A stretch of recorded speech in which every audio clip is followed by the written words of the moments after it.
So first off, we're going to start with Daniel Baxter. Daniel is a bridge department manager at Michael Baker's Minneapolis office, where he also serves as a project manager and a senior bridge engineer.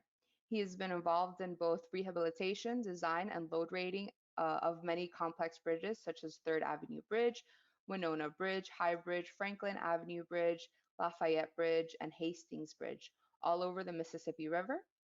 He's also recently led the analysis of 18 existing pier caps with sectional and strut and tie methods and helped develop procedures for the design of 38 new pier caps using the strut and tie method. And we also have Shayla Olson, who is also an engineer at Michael Baker's Minneapolis office. She has extensive experience in pier cap strut and tie modeling, performing both new design and load rating utilization with Midas Civil and post-processing Excel spreadsheets. She graduated with a bachelor's in civil engineering from the University of Alabama at Birmingham in 2014 and got her master's in civil engineering from the University of Colorado in Denver in 2016. She's a licensed professional engineer in both Minnesota and Colorado. Okay, great. Well, thank you, Lucy, for the introduction, and thanks so much for having us present today. Thank you, guys. We're very excited. Oh, great. Well, hopefully you'll still be excited by the end of the presentation. We'll see. But the first part of the presentation here is we'll start by talking about the different types of models you'll need for strut and tie analysis of a pier cap. Then we'll move on to discuss some pointers, general principles of developing the strut and tie model geometry for pier caps.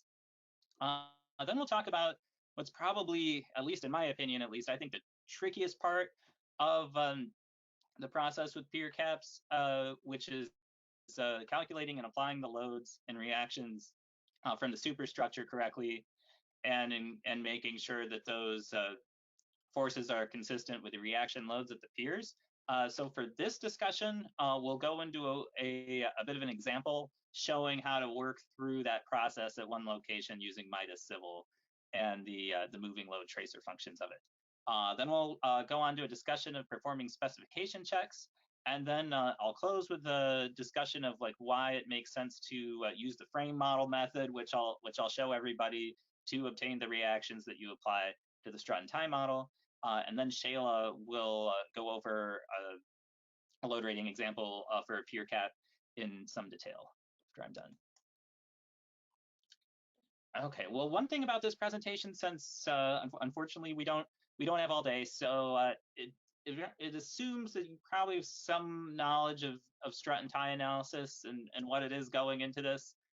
Big picture, in case anyone doesn't, the general idea here is that we're visualizing the flow of forces through essentially any type of concrete element as an internal truss, where the tension members of this internal truss are termed ties in strut and tie analysis. The compression members are termed struts, and the joints where they meet together are called nodes. And one nice thing about this method of analysis is it's suitable for regions of concrete structures in the vicinity of the application of concentrated loads or geometry changes, where oftentimes the beam theory sectional analysis methods we're used to using are not applicable because of those concentrated loads or geometry changes. But good news is strut and tie analysis is applicable everywhere.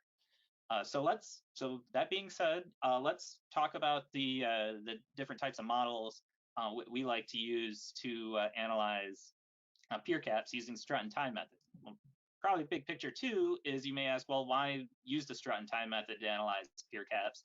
And then the answer is that pier caps, most of them are subjected to concentrated loads from the superstructure, where the superstructure girders are supported on bearings, and so that the distance of like the member depth essentially the member depth extending each side away from one of these concentrated loads is quantified by the LRFD code as being a disturbed region where beam theory isn't applicable, but strut and tie analysis is. So that's why we want to use the strut and tie method for designing pier caps, now following the current LRFD provisions.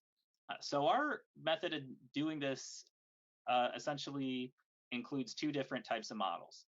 The first is just a simple frame model of the pier cap that's being analyzed plus the columns. This frame model can be modeled with beam elements using structural analysis software such as Midas. And depending on the complexity of your structure, you may or may not want to include the superstructure that is delivering the loads to the pier caps in the analysis model as well. We'll talk more about that soon. And then the second model that we used with this analysis is an actual strut and tie model of the pier cap, which is modeled with truss elements, which also can be done with Midas Civil software. And the geometry of the strut and tie model then is typically determined just before you make it for the first time. But the strut and tie model itself tends to be really simple. It's just a truss model modeled with pier caps where the form of the model represents that internal truss that we are using to visualize the flow of forces through the pier cap. So we'll have these two different models, frame model of the entire pier capping column and a strut and tie model of just the pier cap itself. So really the first task then in developing one of these models is to determine what the geometry of the strut and tie model of the pier cap should be. So there's some initial guidelines we can follow to just start laying out this geometry. We know that top and bottom ties will be placed at the center lines of the top and bottom longitudinal steel because we're going to use the forces in our ties to directly design the reinforcing steel. So for our longitudinal steel, we'll want that tie to be placed at the center line of the longitudinal bar group, whether it's top steel or the bottom steel. And these are and I should add that it's the center line of the longitudinal bars that are assumed to act as part of the tie. You'll also have some longitudinal crack control reinforcing most likely, but not all those bars necessarily will be included in the tie. So you'll just want to place the geometry of the model at the center line of each bar group that is going to be included in your tie. So we know that when we're developing our model and we're figuring out our boundary conditions and nodes, so we mentioned that our top and bottom ties, so the chords of our internal truss, are going to be placed at the center line of the top and bottom longitudinal reinforcing steel that's being used for the tie. And we know that nodes in our model are going to be placed at the intersection of where the girders and the bearings from the girders are placed on the pier cap. So we know that we'll need nodes at those locations. And we're also going to place nodes in the model where the model intersects the columns. So just where those go depends on whether you're considering the columns to be fixed or pinned to the pier cap. Different states have different policies about this. But for this discussion, we're going to assume that they're fixed and that for the rectangular columns we're using, it's sufficiently accurate to place those nodes at the quarter point in the column width.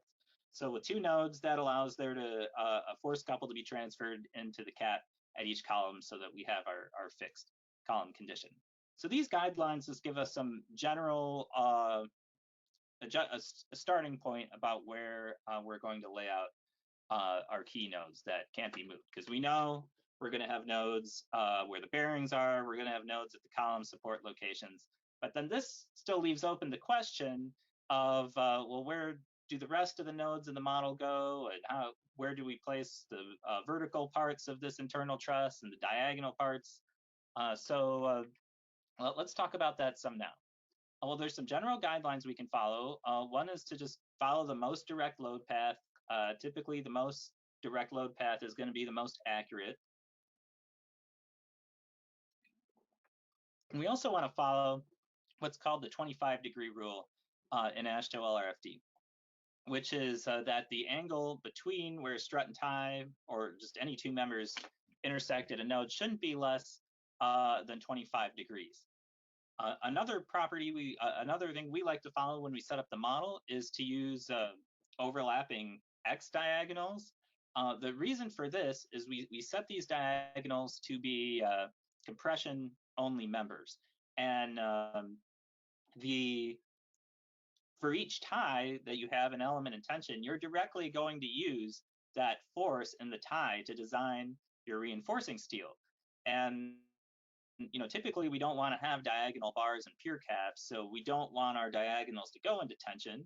and depending on the live load case, because there are a number of different live load placements we'll need to consider on the superstructure, some diagonals could potentially go into tension, some could go into compression. But by using overlapping X diagonals and defining them using Midas, which can do this as compression-only elements, it then orients the angle of the diagonal so that they're all in compression for different live load cases, and typically only one of the two overlapping diagonals will have any force, and the other just will be a zero force member that doesn't do anything. So we find that's a pretty convenient way for both designing and new bridges, new pier caps, and analyzing existing ones for load ratings.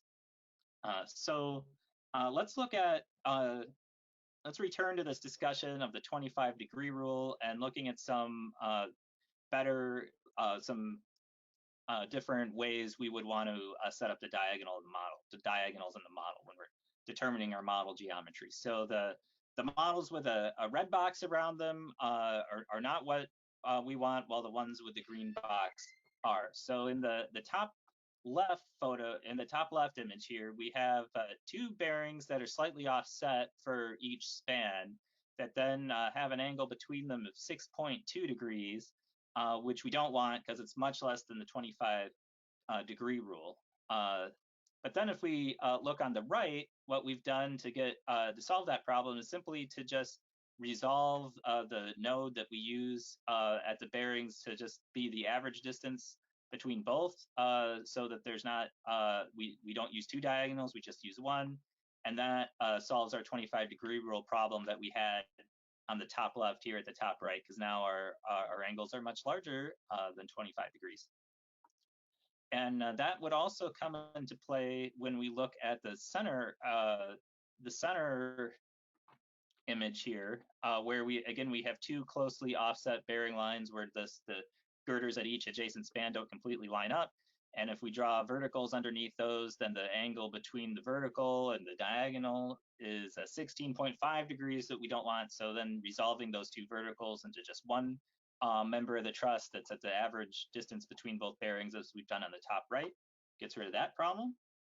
So typically, the most efficient layout is going to have the fewest number of vertical members in your strut and tie internal truss, but that's going to be governed by the 25-degree rule too. So at the bottom left here, let's say we drew a diagonal from this average bearing point here. I'm not sure if you can see my cursor or not, all the way over to the right side of this model. But then if we measure the angle between that diagonal and the bottom chord of our internal truss, it's 17.4 degrees. It's less than 25 degrees that the code specifies as a minimum. So we know that then we need to break up this panel into this big panel into two sub panels. And then once we do that, as shown at the bottom right, then our angles between the bottom chord and the diagonal are 31.8 degrees, above 25 degrees.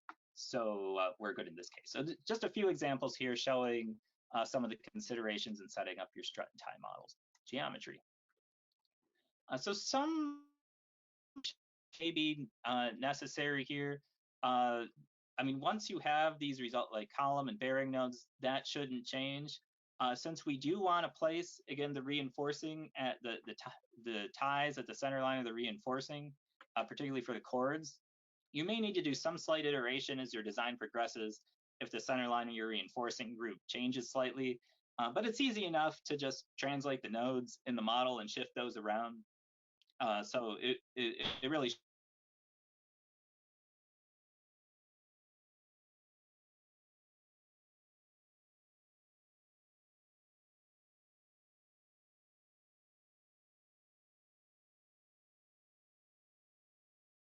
Daniel? Daniel? Sorry. Oh, I don't think he can hear me. Daniel, can you hear me?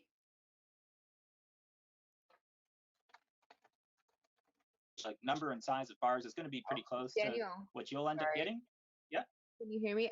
The audio just cut off on your end for about like a minute or so. Do you mind just going back a little bit? It just completely cut out. Oh, can you hear me now? Yeah, I hear you clearly. Okay. Sorry about that. Let's see. What do you remember what the last thing I talked about was? I think it was it was probably like the last 3 points you mentioned. I can't remember Daniel, exactly. I think it Okay. is the next Um, slide. The yeah, next it slide. was at the beginning of the next slide. The Okay. slide Oh, so 6. Yep. so it's slide 6. Okay, so every you guys heard everything on the previous slide. Yes. Okay, great. Okay, so back to this slide. So forgive me if you've already heard some of this, but so now that you've got your sort of basic nodes where at your bearing points, at your column locations, those shouldn't change.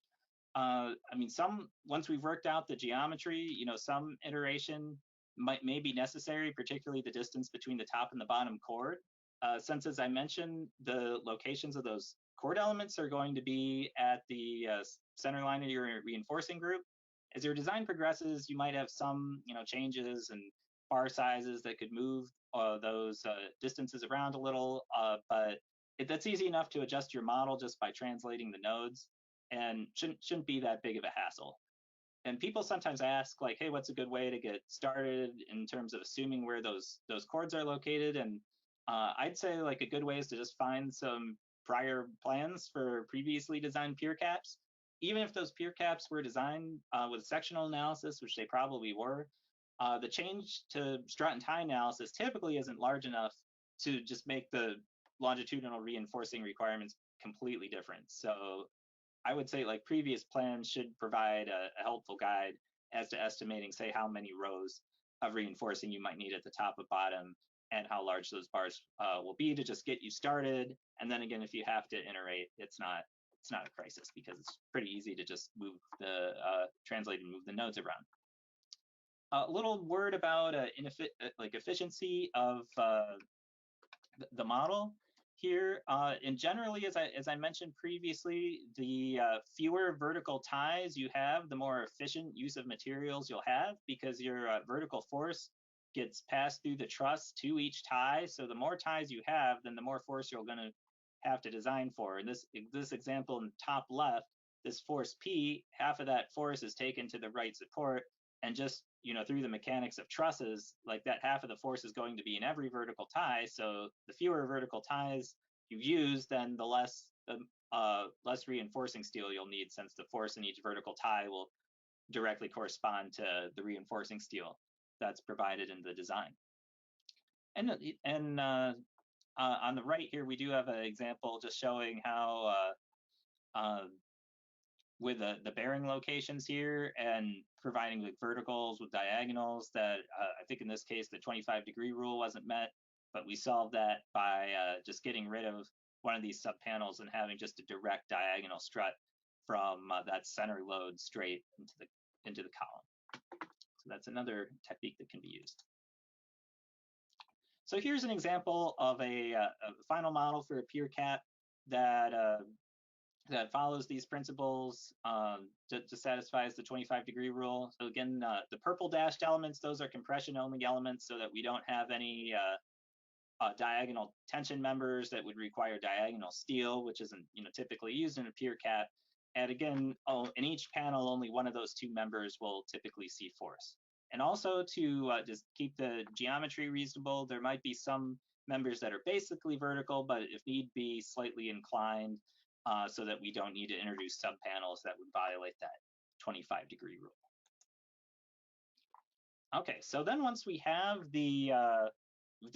determined the geometry of our strut and tie model for the pier cap we're designing, then the next step is to construct the strut and tie model itself. So typically we'll do that by just getting the coordinates for the model for microstation. Again, we'll construct this out of truss elements. We'll using, again, compression-only elements for the diagonal members. And this is an important consideration, we want the boundary forces that are applied to this model at the columns to be consistent with the forces at the top of the columns themselves. This is actually an AASHTO requirement to have the boundary forces be consistent. And we also want to make the model internally determinate if we can. So the way we do that is we actually only have two fixed boundaries for these models, like one pin and one roller. And the rest of the reaction forces we compute from the frame model and apply to the strut and tie model as reaction forces. We'll talk about this in some detail because it's not, I would say it's not super straightforward about how to do that. And then we also apply our loads from the superstructure for our different live load cases to the strut and tie model. So this gives us two sets of loads, the superstructure loads, and then the support reaction applied loads. So we'll talk about how to find both of these in some detail. So let's go through the process now of calculating and applying loads to the strut and tie model. First step is to calculate the dead and live loads from the superstructure. Then our second step is going to be to apply these loads from the superstructure that would be at the bearings of the pier cap to a frame model of the pier cap and the columns. Then the third step of this process is to convert these frame model top of pier axial forces, moments, and shears into nodal reaction loads that we apply at the boundaries, the strut and tie model at the support nodes. And so then once we have those loads in there, we'll apply our concurrent superstructure and reaction loads to the strut and tie model, and design the steel we need, perform the checks we need for a new pier cap, or compute rating factors for an analysis of an existing pier cap. Okay, so let's start with the first step here of calculating dead and live loads from the superstructure. So to do this, we want to use the simplest possible method we can use and have it still be reasonably accurate.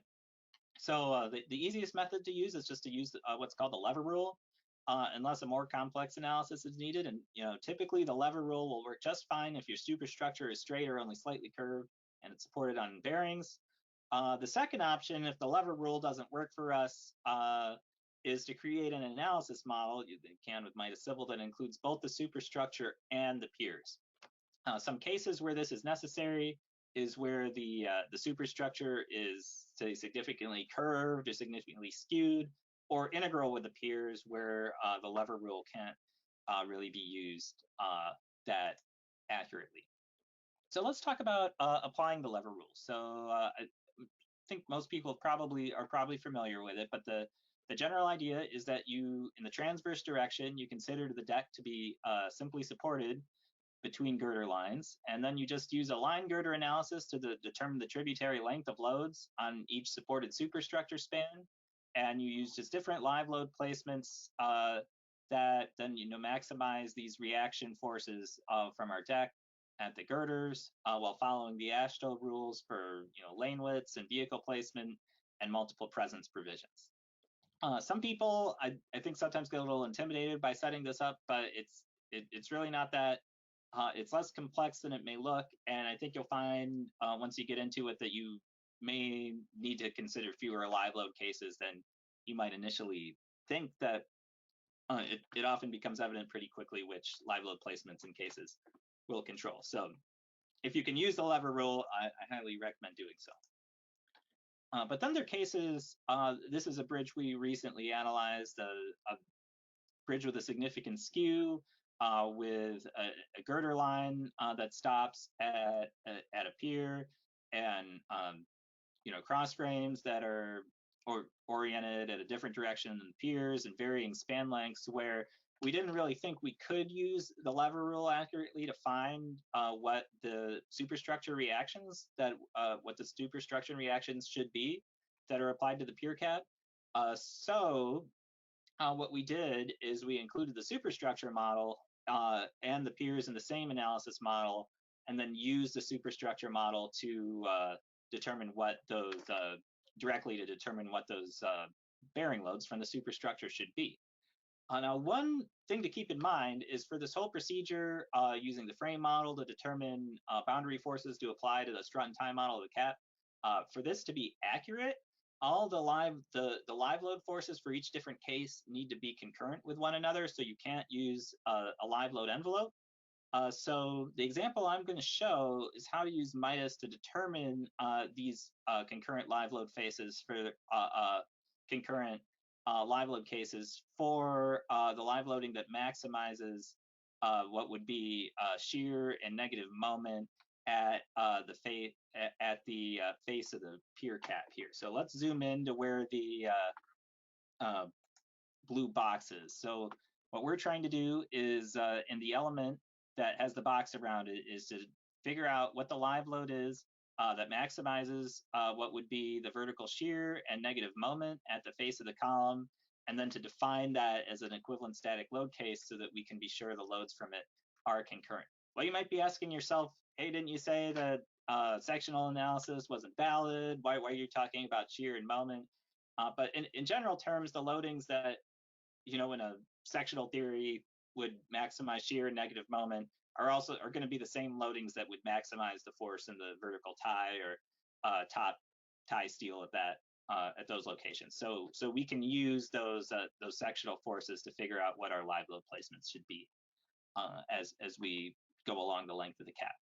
So for this example, we're interested in what the maximum HL93 shear and negative moment is in this element 30053, part I, that has the box around it. So if we zoom in and look at the element number, so you can see 30053 in the pier cap here that's right at the face of the column and has a bearing from the exterior girder just to its left. So if we take the render view off in Midas and then turn on the local element direction, it's a little hard to see on the slide, but the arrows for the local element direction are pointing to the left. So that tells us that the right side of this element, 30053, which is located at the face of the column, is where at the face of the column is going to be the I end of the element, and then the left side is going to be the J end of the element. But in this example, we're interested in the loading at the I side of the element, so that's why I've denoted this as element 30053I. Okay, so the first step here is to determine which live load case controls at this element. So you can go to just on the ribbon, the results tables for beam forces. Then you'll type in your element number you're looking for. And then, typically for a model such as this, you'll have defined a number of different live load cases with different lane patterns, maybe some like one pattern force to the left parapet that follows the left parapet as closely as AASHTO allows, another pattern that follows the right parapet, other lane patterns that have like a wheel centered on a girder line and so forth. So you just select all the different individual live load patterns you have at part I, and then just click OK. And then you'll have a list of the forces at this element for all these different live load patterns, and then you can just visually figure out which one of them is maximizing shear, be it positive or negative shear, and which one is maximizing negative moment. So it so happens that in this case, our case 2 here, with the double truck, since looking at HL93 loads, this is a reaction at an interior pier, so the double truck would be indicated here, can be included here along with the truck plus lane and the tandem plus lane. So this particular case, it seems like a slam dunk that our case 2 live load pattern here controls for both shear and negative moment using my frame of the superstructure plus piers in the frame model here. So since I know that, now my next step is to go to the results ribbon here and use the moving load tracer. So in the moving load tracer, I'll just have like written down in a notebook, say that it's case 2 with a double truck minimum control. So that's the moving load case I'll select. Then I just type in my element number I'm interested in here, 30053. I'm interested in part I right at the face of the column, and I'm interested in the loading that maximizes minimum negative shear, so I click FZ right there. And then the nice thing is that once you hit apply, it then visually shows you the position of the vehicles that does this. And this is a real nice way to make sure you've defined your lanes correctly too, because you can look at them and see, like, do you have the required offset from the parapet? So in this case, it's telling us that actually, even though we are considering the double truck, it's actually just the truck itself that controls with just 2 lanes due to multiple presence factors most likely, and it shows you where to apply the lane load. The colors here, what it's giving you is the influence surface for this element, so it just shows you how it's applying the HL93 loading to the influence surface. So assuming this looks good, things look reasonable, then to define this as a static load case, then you'll just click write the min-max load to the file. This window clicks up. Midas generates sort of a default file name based on the element you specified. It's kind of long though, so I like to rename it to something that still tells me what I like to rename it to a shorter file name that still tells me what this vehicle is doing and where it should be applied. And so once you do that, then and click OK, this text editor comes up, which gives you the definition of the static load that we're applying for each vehicle. Here you can see the file name that you've defined, that you've saved it as. You'll want to make sure that your units here are consistent with the units in your model that you're working in. Then you can just type in whatever you want the name of the static load case to be. So we're defining this truck as a static load case so we can be sure that all the forces in the frame model will be concurrent for this one loading that we're looking at, or else the statics won't work. So just make sure the 2 lines here have the same name, because they need to be the same, and that's going to be the name of our static load case. So if we do that, then we save that text file, and then we go to the tools ribbon and open up the MCT command shell, and then you can open a file right there. So we'll open that text file we just made and hit run, and then what it does is then it adds this case as a static load case to the rest of the other static load cases that have already been defined in the model. So you can see it right there. So now we're able to, by adding this static live load case to the dead loads, we're able to get concurrent loads for each different case that we'll want to use for our strut and tie model. So if you were doing this, you can imagine how you would just march across the length of the pier cap, looking for the forces that maximize negative and positive moment in the frame model, and maximize shear at the faces of the columns, and then you'd end up with a number of these static live load cases, so you can look at different concurrent live loads. And so now just a little bit of a word about comparing the envelope forces to this live load case, the static live load case we've just defined. For this pier cat in our model here, if we ask for the minimum HL93 load from all the different, from an envelope load combination of all the different live loads, this is what we get. And then if we compare it to our static load case, we can see that the shear loading is exactly the same in the element of interest, which I've highlighted in red, that 30053, right at the face of the column. So these are the same, but then you can see that the bottom one here, this is, these loads are all concurrent for that truck loading plus lane loading we just defined as a static load case. So you can see that it's quite different along the length of the pier cap than the envelope loading would be, which should make sense. But it's making sure these 2 forces are the same from the envelope and the static case at the location of interest is a good check to make sure the analysis has been done correctly. Now for other cases where you can't use the lever rule, another is if you have integral caps, as was the case for this bridge. So we made just a full grid model of the piers for analyzing the pier caps of this bridge. This was for a load rating in Duluth. This was probably one of the more complex cases you might run into for this type of load rating, because we needed to carefully consider how the live loads were applied to this single point urban interchange. But it's just an example of how you can integrate the caps and the superstructure even for something fairly complex in the same analysis model. Okay, so that was our discussion of computing what the superstructure loads just to compute them. So now that we know what the loads are, the next step is to just apply them to a frame model of the pier. This will be done automatically if your piers and superstructure are in the same analysis model. but if you've used the lever rule, then it's more of a manual process. So probably the first thing to discuss here is just how you construct the frame model itself. Typically, we'll have a fixed support at the column to footing interface. We'll have a rigid elastic link to model the depth of the cap over the pier. We'll consider the fixity between the column and the cap. We're using fixed piers here, but if you're in a state where that's pin, then you'd use a pin connection. And so that this method works correctly, you'll want to be really careful to use a consistent element local axis direction in the column elements. So the local axis for each column element and frame element should and cap element should line up. And you can display the local axis in Midas to make sure that's working correctly. So to construct the Pier frame model, this is a pretty straightforward model. It should be, we'll place nodes in the cap at the location of the superstructure bearings. We'll apply our superstructure dead loads and concurrent live loads, so just static loads for our different live load placements.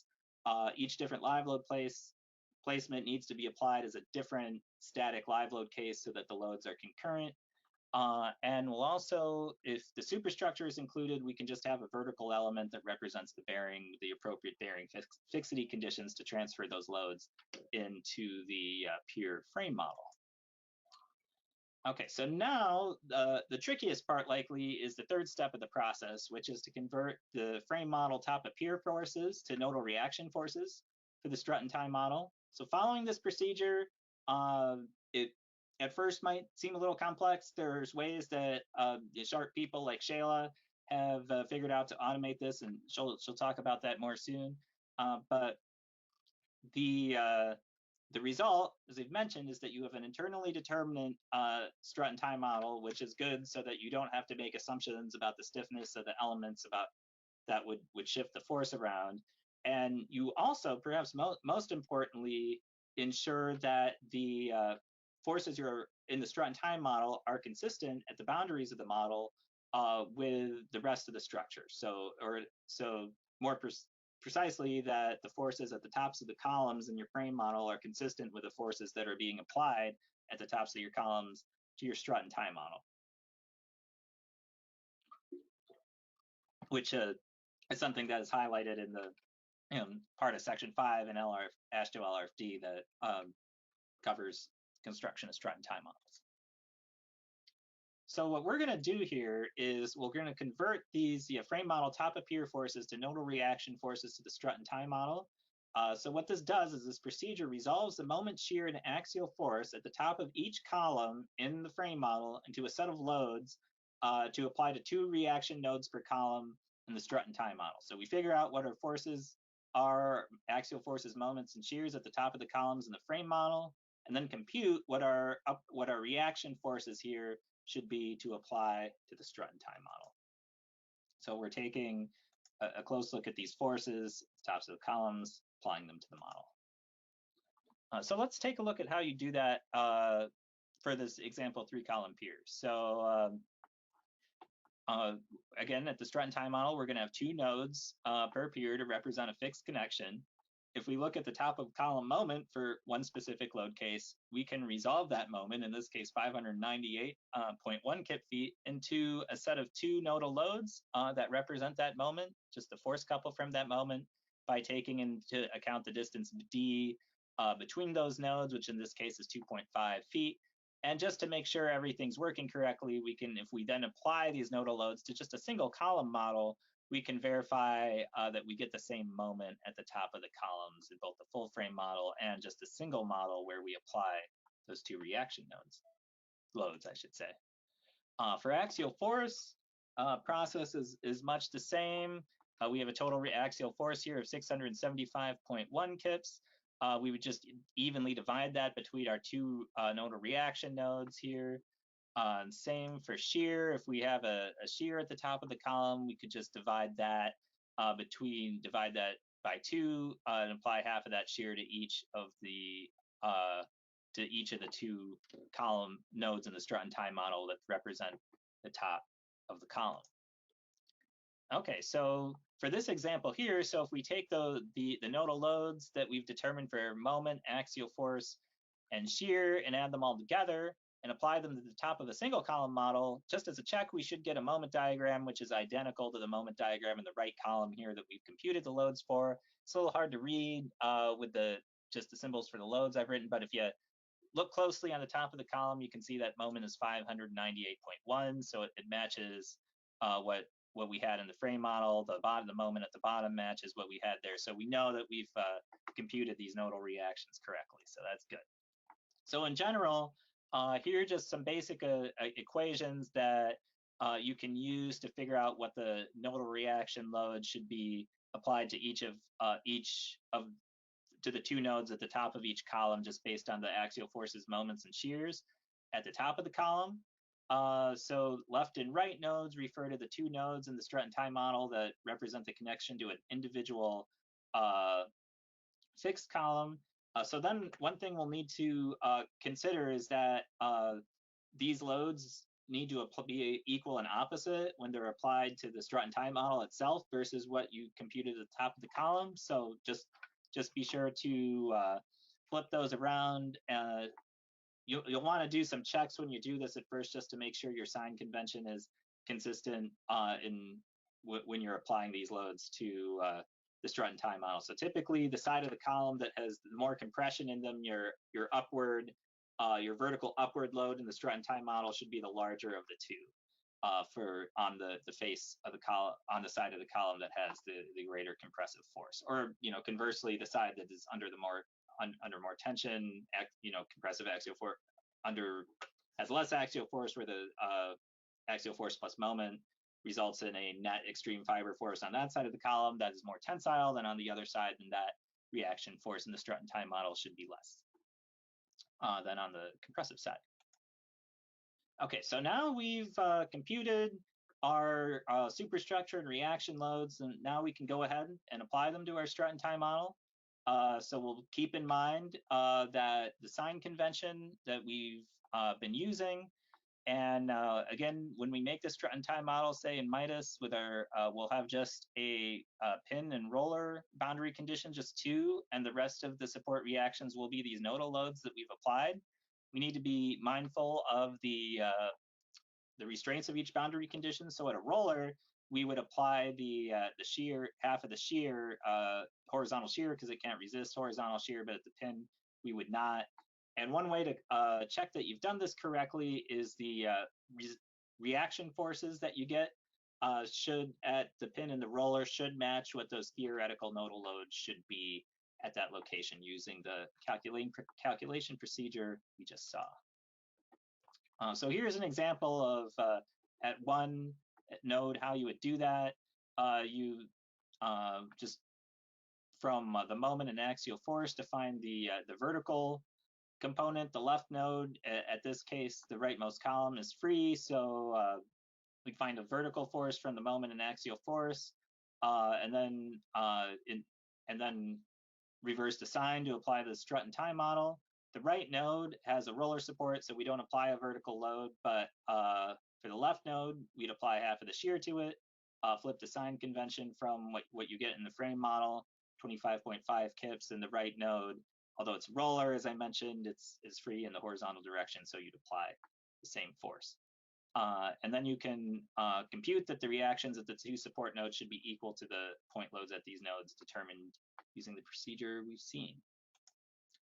Okay, so that's, Shayla will go into that in a little more detail. Again, I find that's probably the most complex part of the procedure, but you can automate it with a spreadsheet where you just output the forces at the top of the columns that you get from Midas, say, into a spreadsheet, and then just using the distance between the two nodes, you can have that as an input. It can then calculate what these nodal loads should be, and then you can just copy and paste those nodal loads into Midas, so it will apply them to the strut and tie model. Shayla will show you how to do that. So let's talk a little bit now about just the specification checks that we would do to actually design our Pier cap here. Now that we have the forces in our strut and tie model, let's start with ties. We'll need to design our top ties, our bottom ties, and our vertical ties, and we'll also need to check that the development length at the face of what's called the extended nodal zone, that the bars are fully developed. Code requires us that the reinforcing steel you're using for your tie needs to be fully developed once it gets past your node here at what's called the extended nodal zone, where it meets the edges of your compression strut. So the resistance equation for the strength of a tie, it's pretty straightforward. You can include pre-stressing if you want, but for most Pier caps, it will just be the yield strength of the steel times the area of the steel you're using for the tie will give you your nominal resistance here. So your top ties, again, and your bottom ties, the area you'll use for those will just be the total area of the longitudinal reinforcing for each that's included in the tie. Typically for the vertical steel, the area that you'll use for those is the area of stirrups within the tributary width of each vertical tie in your model. So pretty straightforward, and by using these diagonal compression-only members, you shouldn't wind up with any diagonal ties that would be problematic. So in this example Pier here, that's what ended up working out. The horizontal tie area areas correspond to the horizontal bar groups that are spaced at the center line of the reed, and these bar groups, their center lines, correspond to the geometry of the horizontal ties in the analysis model, and the vertical ties use the area of vertical stirrups within the tributary width of each vertical tie for this design.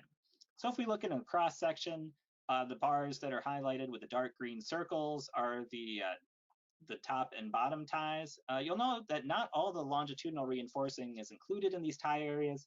Touched on that a little bit previously.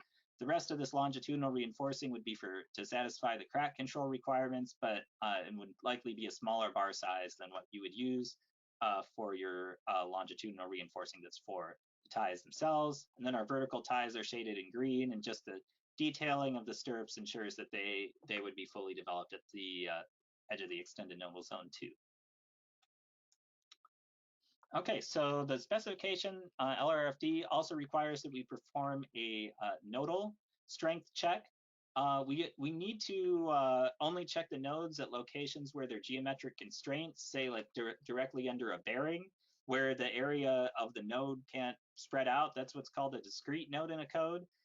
For, say, intermediate nodes that are away from, say, columns or bearings, there's a little more room for that stress to spread out, so that's called a smeared node, and you don't need to check the strength of those following the specification, because the idea is that you'd have more freedom to extend the geometry. So what we do with a nodal check is just to check the compressive stress at the face of the node. Really, the limit is 3 compressive forces going into a node, so if you have more than that number of compressive forces going into a node, you can just find the resultant of several of them to then combine them into one for the nodal strength check. If you're using a new design, you should, by providing the required crack control steel, you should be able to take advantage of the most favorable factors to satisfy your nodal strength check. Since the idea is that struts are typically bottle shaped, they're narrowest at the nodes, and they spread out in the concrete width between nodes, and then they narrow again at the next node. The idea is that if you satisfy the stress concrete compressive stress requirement at the node face, then you don't need to do there's no need to do a separate check of the compressive struts themselves, because the node is the controlling location with them for compressive stress. Shear serviceability is another check for new designs that's recommended. For hammerhead piers, it can be a little tricky to figure out what the shear span should be. Talking with the people who developed this equation, it's fine to take it from the nearest bearing to the face of the column. If you take it all the way to the nearest column node, that can make a pretty big difference in satisfying this shear serviceability check, and could force you into using an overly large hammerhead cap dimensions that would be larger than what current practice or past practice would say is fine. But this is just a check, the shear serviceability check, to make sure you shouldn't have any cracking or like visible cracking really under service loads. But just something to keep in mind, that shear span distance A can be the distance to the face of the column rather than the nearest column node, and your distance D that's in this equation can be the average depth between the closest bearing and the face of the column. Okay, and really the last part of the specification check is providing crack control reinforcing. That's part of any strut and tie design. So the code, instructs us to provide both horizontal and vertical crack control reinforcing. The steel you've already used for your vertical ties or counts towards that requirement too, as well as the longitudinal steel. But typically you'll need to provide, at least in the longitudinal direction, some additional steel to satisfy the crack control requirements. The maximum spacing between vertical bars is 12 inches. So in our diagram here for the Pier cap under consideration, the additional longitudinal steel we need is indicated by these dark green circles here. But the nice thing about this is also including this crack control steel should give us a real nice robust design that has minimal levels of cracking. Now there's some additional specification checks for Pier caps that it's a little, I would say it's not totally straightforward to figure out how to include them in a strut and tie analysis. We like to do an interface shear check at the top of the columns for longitudinal and transverse loads to verify that the column reinforcing has sufficient area to pass that check. A second check is that just about any cap supporting a pre-stressed concrete girder superstructure is going to have torsion in it just due to the two side-by-side bearing lines. You can use the if it's checked, you can check if that torsion is below the threshold torsion, and if it is, you don't need to do anything about it. But if it's above that, you can use the equations in the code to figure out what your additional steel area should be to satisfy the torsional requirements. And it's okay to do that. It seems like, yeah, you're combining a sectional approach and a strut and tie approach, but the equations for torsion in the code assume that you're using are based on a space truss analogy, so they're based on a truss too, so it's okay to combine them, and that saves you from having to develop a 3D strut and tie model, which you probably don't want to do because the geometry gets complex and those nodes get complex, so it's a way to include torsion. So, and if you have transverse loads, say wind loads, you can just apply those directly to your strut and tie model, and those are fine. And your longitudinal loads for say for applied to hammerhead Pier caps, what we like to do for those is just use just a sectional approach to just check that all your steel on the vertical face, which typically is mostly crack control steel, can take that out of plane bending. So that should cover all of our typical Pier cap loads, as well as say, like longitudinal load from braking and transverse loads from wind. So the last part I just want to quickly discuss here is why use that frame model process I talked about to obtain reactions for the strut and tie model. Why not just put boundaries at each pier node in the model? I mean, that's simpler than making two different models and computing what these reaction forces should be. But the key is, I think it makes sense to use this more involved process so that you can ensure that at the interface of the columns and the strut and tie model, the forces are consistent between the two of them. And you can see that if you do use fixed boundary conditions at each column node in your strut and tie model, the results can be quite different than if you go through the process we went through to compute what these reaction nodal loads should be at the columns. So these two models here show the demands in the strut and tie model with the same geometry for one dead load plus live load factored load combination. So the same applied superstructure loads for the factored dead load plus live load combination. The top model has supports boundary conditions at each node. The bottom has just a pin and a roller, and then the calculated nodal reaction loads from a frame model to which these superstructure loads have also been applied. So if you compare the force from the same load combination in both models, say at the tie here, at the top it's 19.5 kips, but at the bottom where we've computed what these forces should be to make satisfy statics and make everything consistent, it's 121.3 kips. It's a fairly big difference. On the right side here, you see 82.8 versus 107.6. In some cases, the forces are the same, but certainly not in all cases, like in the consistent model here. Another thing is, let's look at the top tension above the center pier. It's 220.9 here in the model with correct boundary forces, 150, 1.5 in the full support model that doesn't have those consistent boundary forces. So at least in our opinion, these differences are large enough that it seems warranted to go through this extra step of also constructing the frame model and obtaining these concurrent boundary forces. Okay, so to summarize what we've seen, we've talked about using both a frame model and a strut and tie model for analysis. You can see in Midas Civil, we've developed the strut and tie model geometry, talked about some considerations there of coming up with the geometry for our internal truss that we're going to visualize the flow of forces with. We've talked about the need for concurrent live load reactions to make the statics come out correctly, and we've gone through an example to see how in Midas you can define static load cases that correspond to the controlling concurrent live load that you're looking for. We've talked a little bit about performing specification checks, and then had a discussion about why it's warranted to use this this multiple step process that also includes a frame model to obtain the support reactions to apply to your strut and tie model. So now Shayla's going to talk in a little more detail about how this process works for just one example Pier cap that we were rating.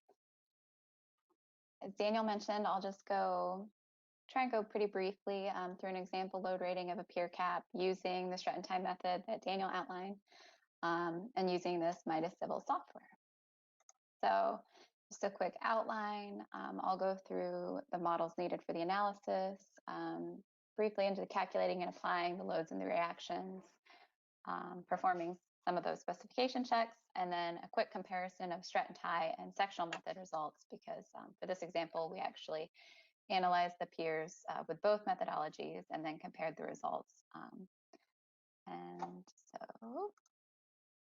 So first off, for the different models that we need for the analysis, this one happened to be a bridge that we used the superstructure model with the frames, with the piers in the overall longitudinal model.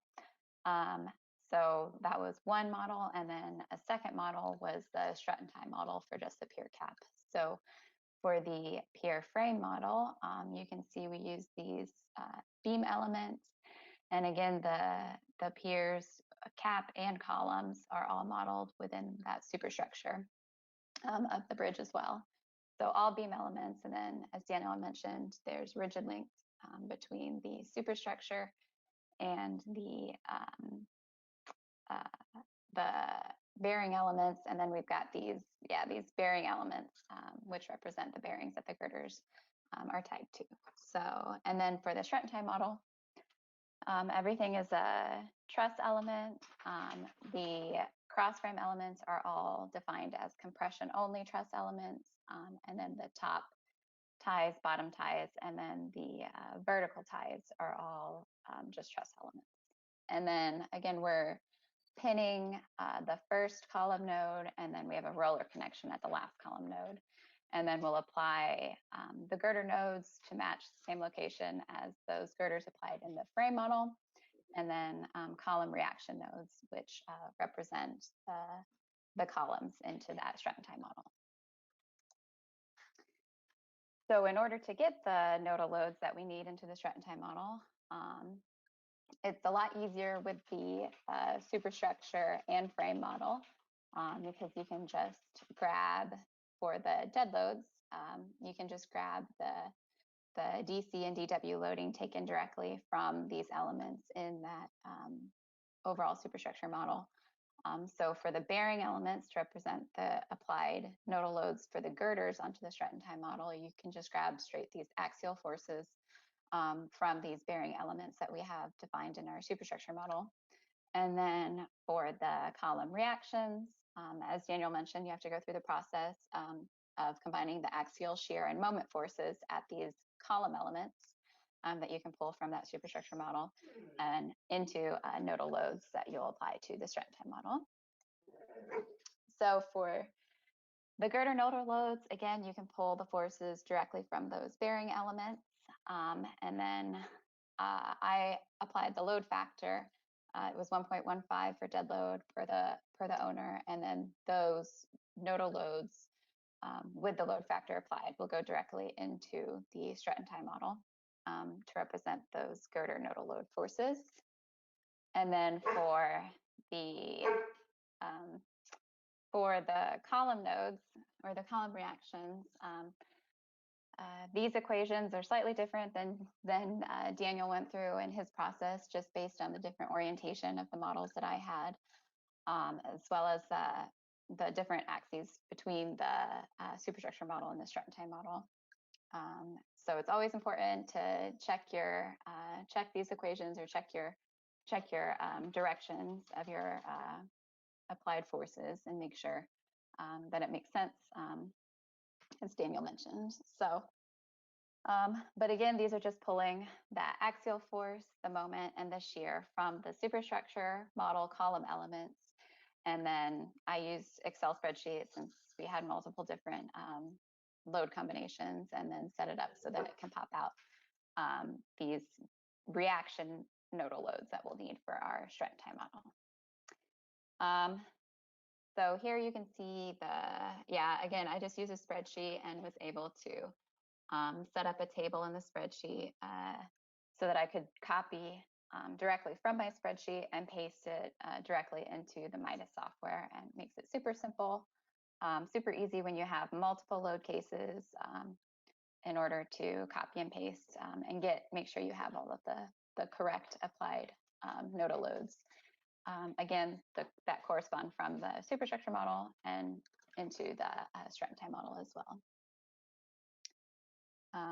So I just went through the loads, nodal loads, and then got the nodal loads tab open in Midas, and again, just copied and pasted directly. And one thing to note is, even if you don't have like moment X, moment Y, moment Z nodal loads, I didn't have any that I wanted to apply to the strut and tie model, but those, in order for me to just copy from the Excel spreadsheet directly into the table in Midas, had to populate something, had to have some fill. So that's what all of those zero loads, and then again, just make it easy to copy and paste into the Midas model. So the live loads, a bit more of a process than just the dead loads. Daniel briefly went over this too, so it's a little bit repetitive, but hopefully it gives you guys some more understanding and can better grasp these concepts. So for the live loads, we had to pull the concurrent live loads, and we found those using the moving load tracer application in Midas. And then you can apply those as a static load case. So the first step is to find the maximum or minimum force and location of the force for whatever you want to look at. So for this instance, I was looking at positive interior moment, so between the columns, negative interior moment, negative cantilever moment on the west and the east cantilever, and then minimum and max shear throughout the entire cap.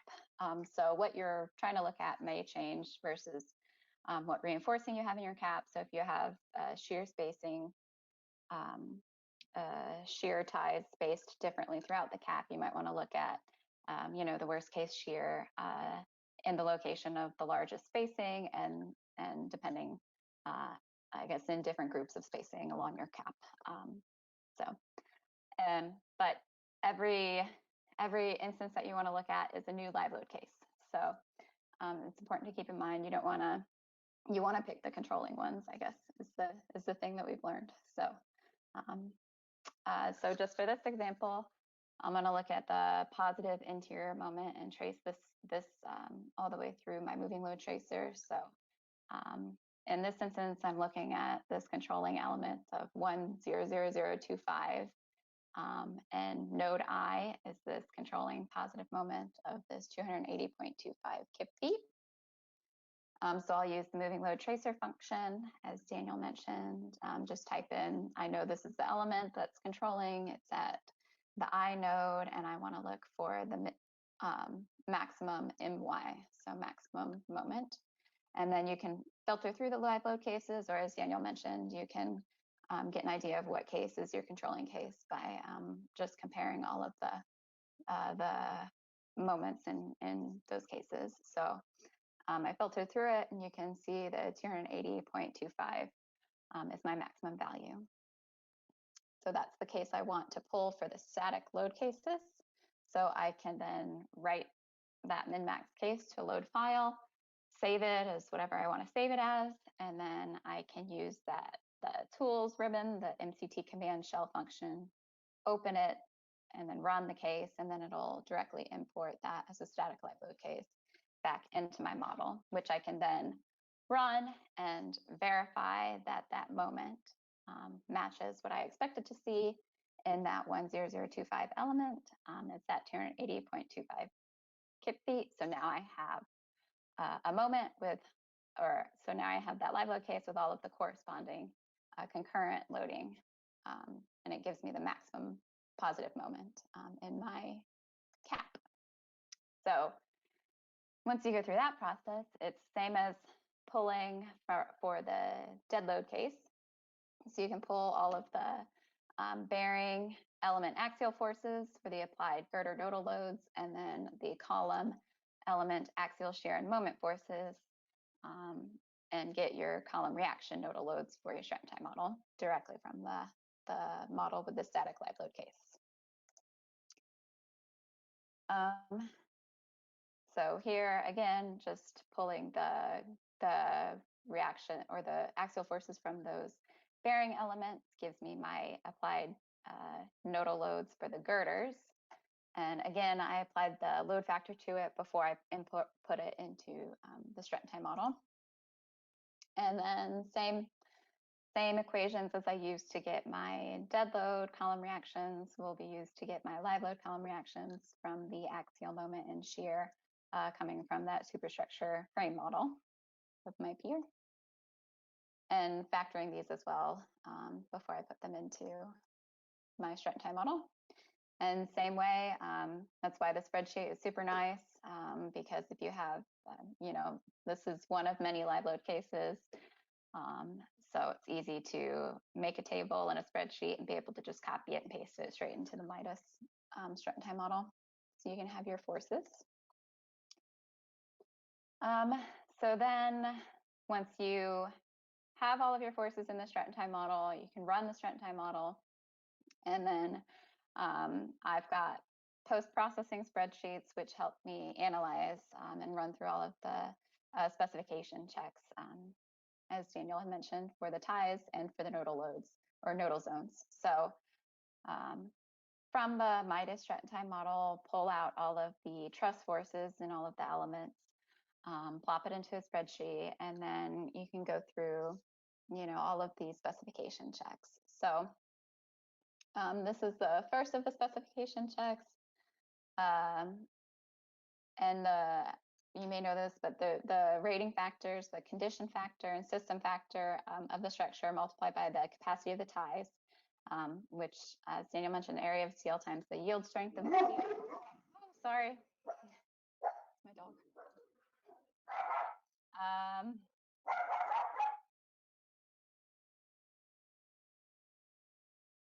Sorry.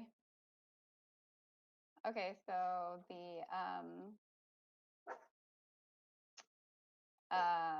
rating factor is just the capacity minus your demand from the dead load cases, and then divided by your factored live load demand. So the note that the area of the steel here changed for my case because we had more supplemental reinforcing over the columns. And so that, can vary, but obviously depends on the Pier cap that you may be load rating. So then same process for the bottom core tension ties, same equation, and you can, apply or get the truss forces from the Midas model and then plop it into the spreadsheet and everything pops out. And then for the vertical ties, same equation as Daniel mentioned. So for the area of the steel for the vertical ties, it's based on the tributary width between the ties in the model. So depending on where your ties land, however many stirrups go to which element within my strut time model. Note that the rating factor here is a rating factor of 0. We have noticed with the strut and tie methodology, shear can be a bit tricky, especially with caps that were not designed with strut and tie in mind. The sectional method may require less steel for the stirrups. So just something that we've run into. And then for the nodal zones, well, as Daniel mentioned, only the girder and column nodal zones generally need to be checked, only the nodes that are defined by a specific geometry. So if you have a smeared node, and it can essentially be as big as it needs to be, and you don't have to check it. So the girder nodes are defined by a geometry based on the bearing, and then the column nodes are defined on the geometry based on the column. So the capacity of the node is the limiting compressive stress multiplied by the effective cross-sectional area of the node face. And the limiting compressive stress is defined by the confinement modification factor multiplied by concrete efficiency factor and the compressive strength of the concrete. So note that if the pier cap does not contain crack control reinforcing, which is something we've run into when load rating caps, then the concrete efficiency factor is 0.45, regardless of which type of node is being checked. And the nodes are defined by the stresses which come into the nodes. So you've got the CCT compression, compression, compression versus CCT compression, compression, tension, or and CTT compression, tension, tension. So the node type may change with different live load cases too. So that's something to note. And then one approach that we've used is just to use a conservative value in the equations, so you don't have to change it depending. And then for each of the nodes, again, the girder nodes and the column nodes need to be checked. All of those nodes need to have a check of the bearing face, the back face, and then the strut to node interface. So for the bearing face, again, the geometry for the girder nodes is based on the bearing area, and then for the column nodes, it's based on the column width and depth. So bearing face checks compare the demand of the applied nodal loads at the girders and the reactions, those reaction loads at the columns to the capacity provided by the concrete area defined by the bearings at the girder nodes, and then the column at the column nodes. So, and then for the strut to node interface, as Daniel mentioned, you do have to resolve your forces if you have more than 3 compressive forces at each node. So we resolved it into the left and the right portion. So this is just an example of the right portion strut to node interface. So the geometry here is based on that resultant force, the resultant angle to that force. And then, so that's the geometry of the strut to node interface. And again, for a left and a right portion of every node. And then the last face is that back face. Generally, this is the controlling face that it's your lowest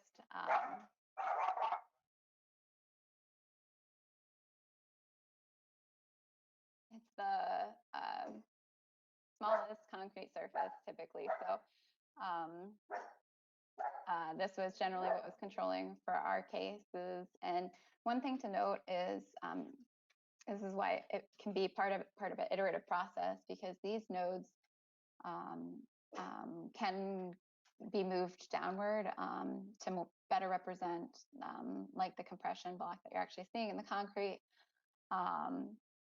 But it depends where your tension versus your compression is. So if your node is at a place of high compression and you're failing some of these checks, you can move that node downward to better represent the behavior of the cap and to get some passing load ratings. But you need to be careful that it's not also a location of maximum tensile forces for a different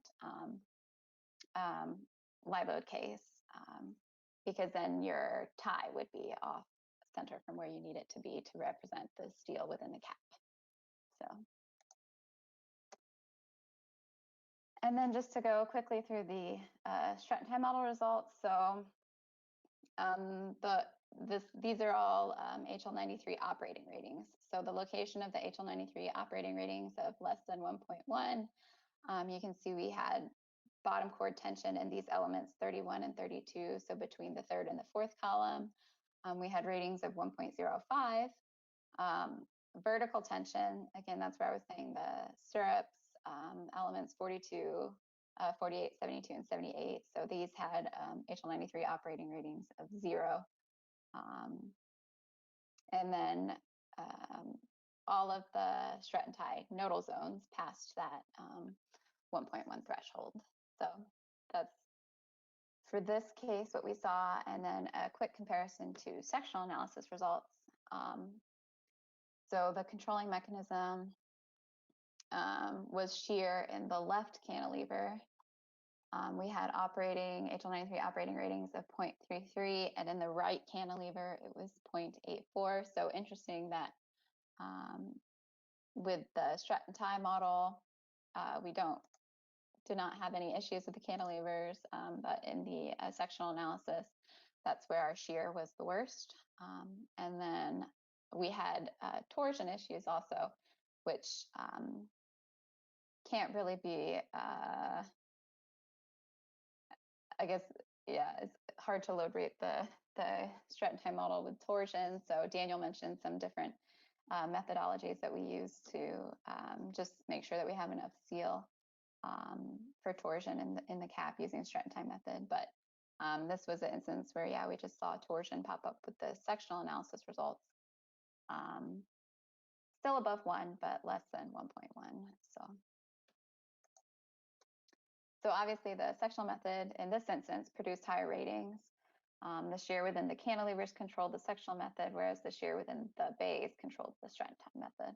So just a difference in the methodologies and probably how the cap was originally designed versus trying to use strut and tie methodology to analyze it. So that's what I've got for the presentation.